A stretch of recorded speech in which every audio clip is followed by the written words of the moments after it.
네, 이제 대선이 열흘도 채 남지 않은 가운데 후보들은 일제히 경제 살리기를 강조하고 있습니다.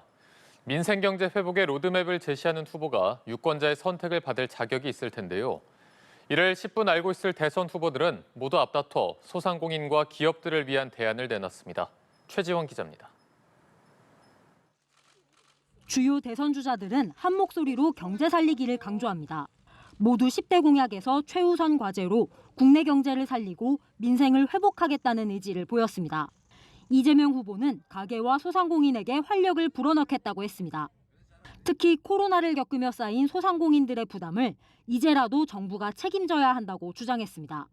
국가 부채를 감수하고라도 다른 나라처럼 소상공인, 서민들에 대한 코로나 극복 비용을 정부가 부담했어야 된다. 안 했으니 지금이라도 그 부담을 정부가 좀 떠안는 게 어떠냐. 김문수 후보는 기업하기 좋은 나라를 만들겠다고 나섰습니다.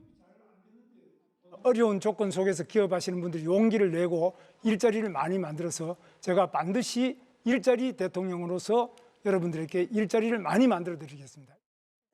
신기술과 신산업 분야에 대한 규제를 철폐하고 투자 인센티브를 확대하는 한편 소상공인들에 대해서도 금융기능을 통합해 원스톱으로 지원하고 맞춤형으로 금융상품을 내놓겠다는 계획입니다.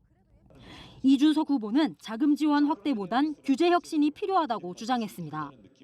정답은 분명합니다. 먼저 규제를 화끈하게 깨부숴야 됩니다. 이스라엘 기업들이 미국과 기준을 맞춰서 세계로 뻗어가듯 우리도 타국과의 규제 격차를 없애야 합니다. 특히 소상공인들의 숨통을 틔워주기 위해 각 지역별로 최저임금을 적용할 수 있게 하겠다고 했습니다. 하지만 내수 침체 장기화와 트럼프 정부 관세 정책에 따른 수출 타격이 현실화되는 상황에서 후보들이 내놓은 공약이 얼마나 효과가 있을지는 미지수입니다. 무엇보다 재정 여력이 가장 큰 문제입니다.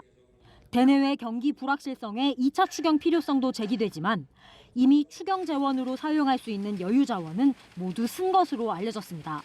때문에 만약 2차 추경이 진행된다고 하더라도 대부분을 국채 발행에 의존해야 합니다. 20조 원 이상 추가 추경이 단행되면 국가 채무는 1,300조 원에 이를 수도 있습니다. 전문가들은 구조적 개혁과 민간 활력 회복에 초점을 둬야 한다며 부가세 완화 등 근본적인 소비 증진책을 제안합니다. 어떤 후보가 깜깜한 우리 경제에 빛을 끌어올 수 있을지 그 경제 리더십을 시험할 무대가 될 전망입니다.